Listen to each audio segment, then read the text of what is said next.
Hello, everyone. Welcome to Being Patient Brain Talks. I'm Mark New, a reporter at Being Patient.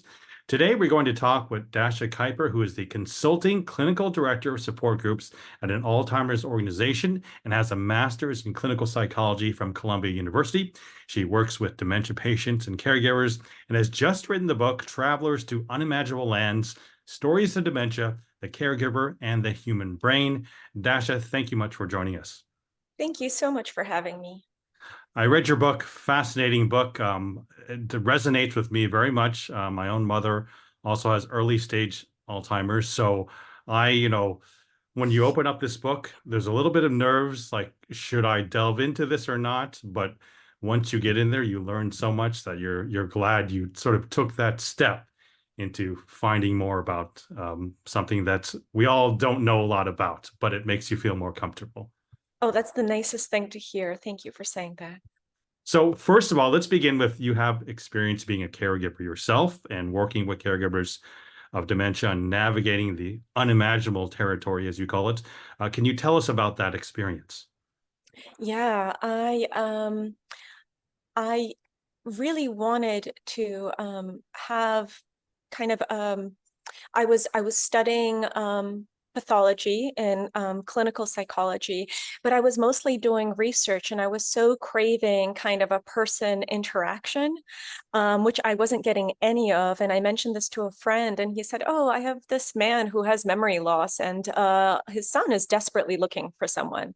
And I thought, okay, this might be good for a couple of months. And I went in there and was so I was so intent on really trying to understand everything that was happening to his brain, what his struggle was, and really eager to try to be as helpful to him as I could.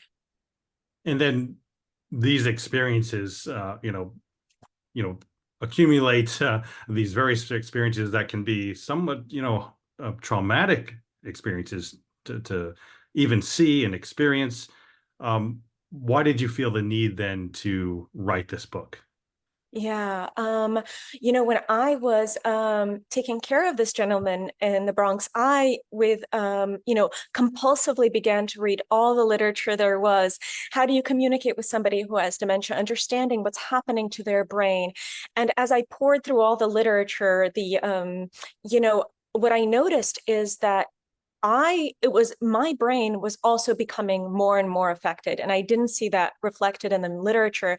And I began to feel really kind of ashamed of what was happening to me, because despite reading everything I could get my hands on, what I noticed is that no matter how much I read about this disease, that no matter how much I understood the symptoms intellectually and understood what was happening to his brain, I found that when he would get extremely angry with me, when he would become accusatory, which is very typical with dementia, and I understood that, I still felt it as so painful. In part because I was really trying to do my best, and then I felt insane for taking those symptoms personally, because I understood very well that there was nothing personal to it. I understood that that was Alzheimer's at work, and I began to see that his son, in his own way, was also behaving in ways that betrayed what I taught him about the disease as well. And I thought, I really wanted to find more information about what was happening to the caregiver's brain, because we're social animals. And what I couldn't find is a reflection on the caregiver's experience, what's happening to their mind. I read a lot about that there's a lot of heartbreak. I read about the sadness, the financial cost, the psychological cost, but not what I was experiencing and what I would soon see when I would work with caregivers. I didn't see that reflected. Now you have that experience. We'll go more into some of those stories, which are Yeah. fascinating, but you've got to deal with the science. So how do you approach finding the research on cognition and neurology for the book? Yeah. Well, at first, I think I began with a question, and that is, and this partly came also with my clinical experience in dealing with caregivers, because after having my own personal experience and seeing the son kind of respond in ways that were irrational, I began to be really drawn to the caregiver's dilemma. And I think it began with a general clinical question that I kept observing, that no matter how well-intentioned, sophisticated, oftentimes kind, resourceful, reasonable the caregiver was, what I found is that they kept on confessing to me that they still kept arguing with their wife or their mother, that they kept on struggling to enter their reality. They said to me, I read a lot about how I'm supposed to behave. And sometimes I manage to do it, but other times I don't. And a lot of the humor that came from my support groups were people confessing how crazy they were behaving at home. And I began to find it interesting. So I thought to myself, what is dementia doing to our brains that oftentimes we become more irrational than the person that we're taking care of? And so the question was, what are the needs of the ordinary healthy brain, and how is Alzheimer's undermining those needs? How is Alzheimer's making it very difficult, the disease, to adapt to this new reality? So many different stories and scenarios, cases that you bring up, and all of them are a little bit different in the psychology of what each caregiver is going through. How did you choose these particular stories? Yeah,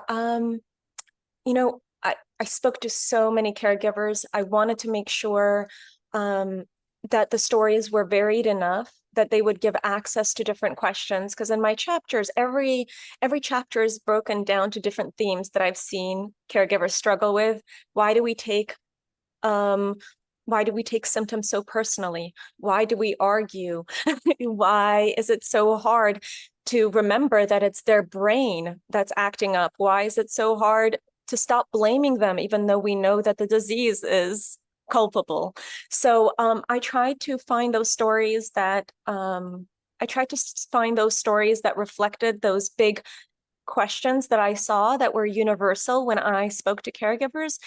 And on a personal level, I really adored the people I spoke to. So I really wanted to make sure that when I'm catching people behave at their most vulnerable and irrational, that these people were also very loving and kind and just struggling human beings. That I hope what came across in the pages is that I truly, really enjoyed talking to them, and I really admired them as well. So that was very important to me, that it doesn't look like I am exposing these people, but really that these stories reflect a universal experience. I can tell you some of the cases that you brought up were surprising to me. The example of the couple, I believe that they look like a normal couple. I think they're having an evening out. Mm-hmm. And every time they go home, or quite often when they go home, he completely forgets, and she has to keep trying to prove that she is, his wife, and Yeah. that it's somewhat heartbreaking to talk about. And then she, keeps trying to bring up, look, my clothes are there or whatever, and he says, something to the extent that, how did you get here? You planted this. Those stories might be even more common than we know, but is there anything that surprised you in when you did your research for these various stories that really caught you by surprise? I think that the more I began to research about the brain, and so what I did was I went a lot into social neuroscience, cognitive psychology, philosophy of mind. And the more I really began to understand the needs and biases and proclivities of the healthy mind, the more I assumed that this disease is agonizing. I didn't realize how cognitively draining this disease is, how stubborn our minds are about certain things that dementia requires that we give up. So, for example, our minds have a very hard time giving up a mutual reality. Our minds really struggle to give up the idea that somebody else is responsible for their behavior. And there are evolutionarily good reasons why our brain does that, but it's I think that it really floored me how wonderfully, on the one hand, our brain is resilient, it's adaptive, but it is compulsively social. And when you're compulsively social, our brain has very rigid rules about how it expects other brains to behave. And that's when I began to go, that's the reason it's so hard to accept this disease, even when intellectually all about it.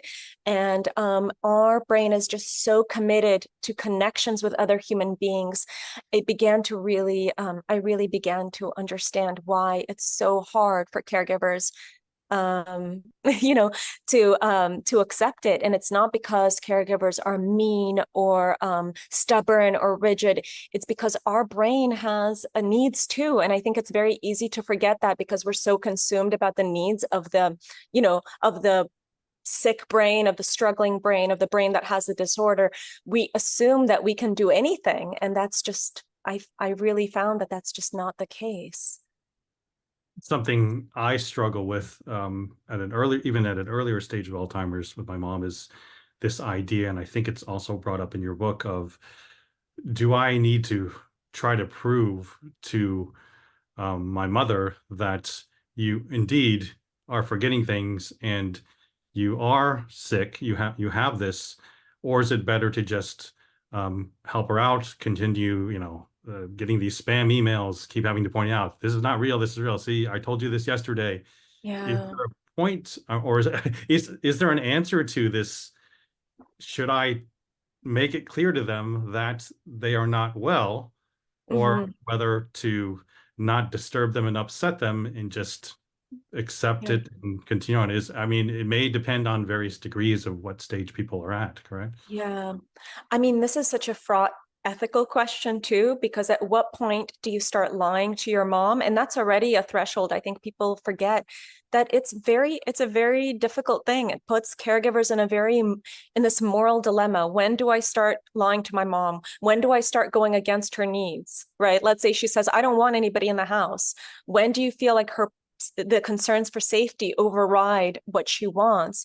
So I think people don't realize that on top of all the stress that you're dealing with your mom, you're also forced in these ethical conundrums. And it is always my bias, although I will say that this is just my view. There are different people in the field who have different perspectives.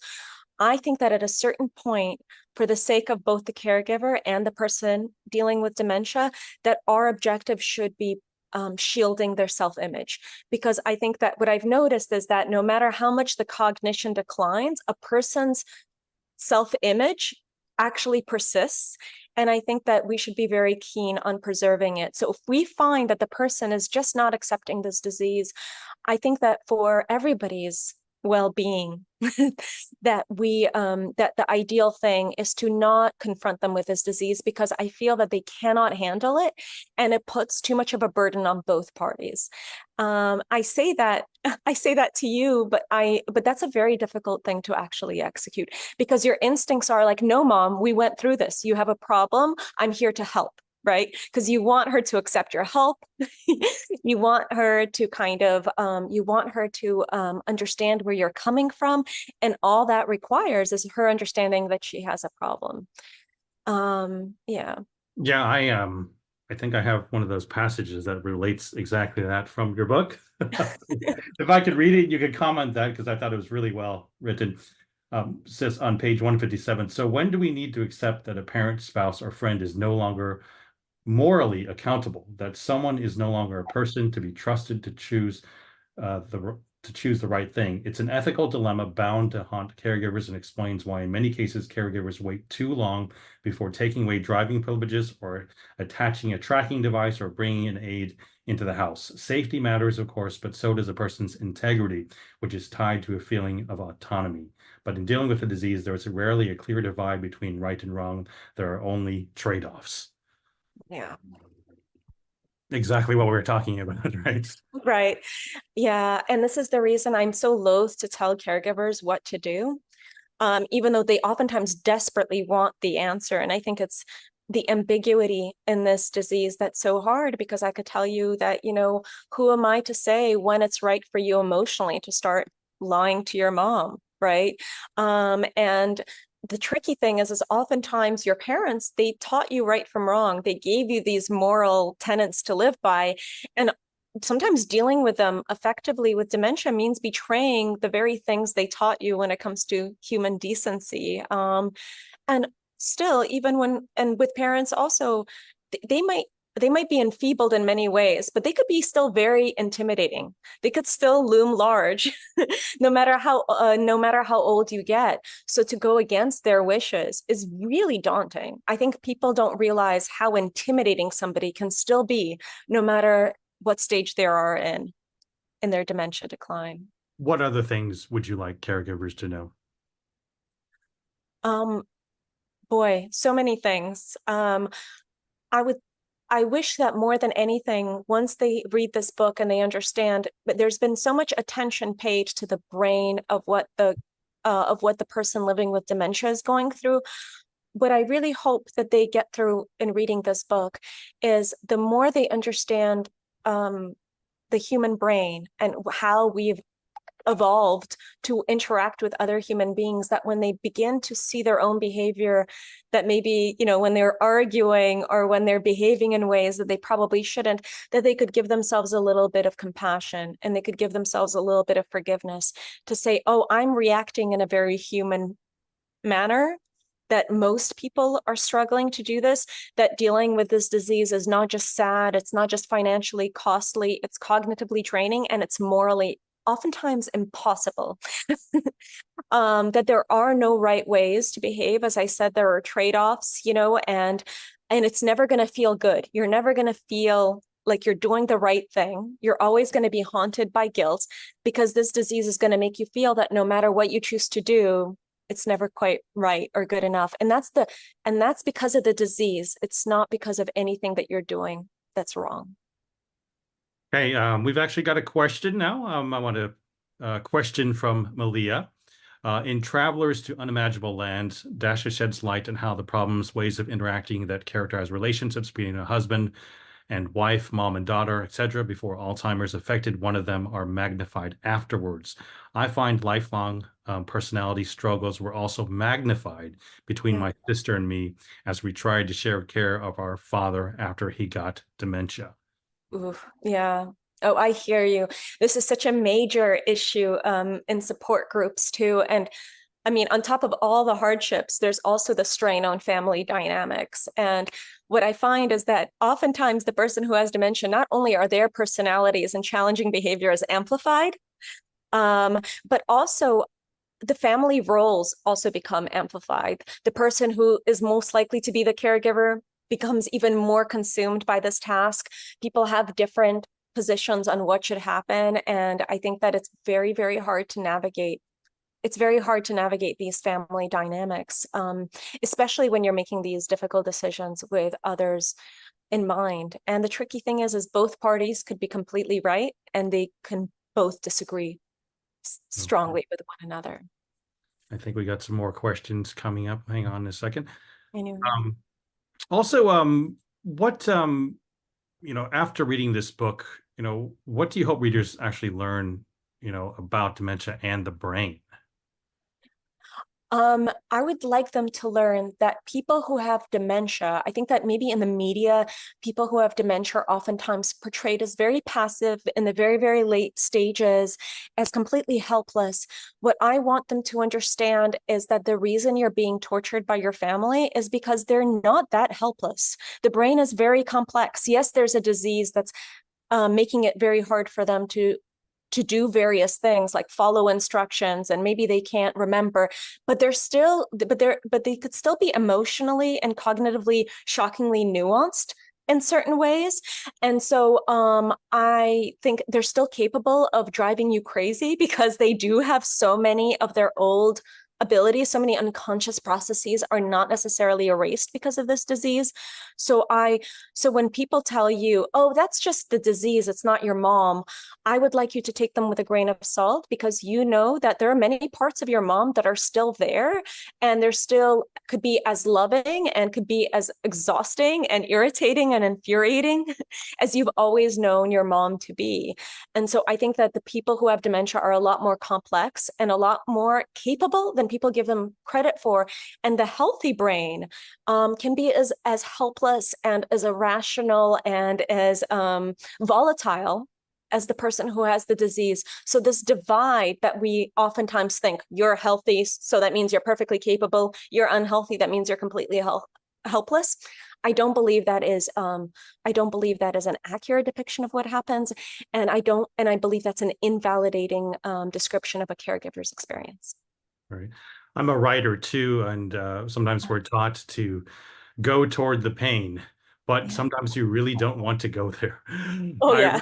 I want to know about your writing process for this book and how you managed to, navigate and deal with such a heavy subject. Oh gosh. I My writing process is pretty torturous, and in part because I think that as I was writing this book, I was also listening to caregivers, and I think that because I was surrounded by their pain, I don't think it was their pain that made it difficult. It was the responsibility of reflecting that pain accurately that I think really weighed on me. I felt such admiration and awe when caregivers were able to express to me the reality of their experience. So I think I felt a tremendous responsibility to accurately portray that. And so I think that was the real kind of writing difficulty. And of course, to kind of do a mixture of stories and science, so one would not overtake the other. Okay. Now let's talk about you, though. What's up next for you? Any readings for the book or events coming up? Yes, I am going to be doing various talks I have at universities. I will be traveling to different places to talk. I'm actually working in a new place called Renewal Care, and I am the clinical trainer. So what that means is I speak to mental health professional caregivers about some of the themes of my book, and to try to educate them a little bit about the struggles and the difficulties that our brain has when it comes to adapting to and accommodating this disease, in hopes that people feel less alone and have a greater neurological framework of why they're struggling. Future books in the work? Oh God, that question put so much terror into my heart. I think that I need to pause and listen and learn more about my experience, because it's really the clients that really informed this book. So I want the experience to lead the writing. All right. Thank you so much, Dasha, for joining us. It was really a pleasure to have you and to meet you.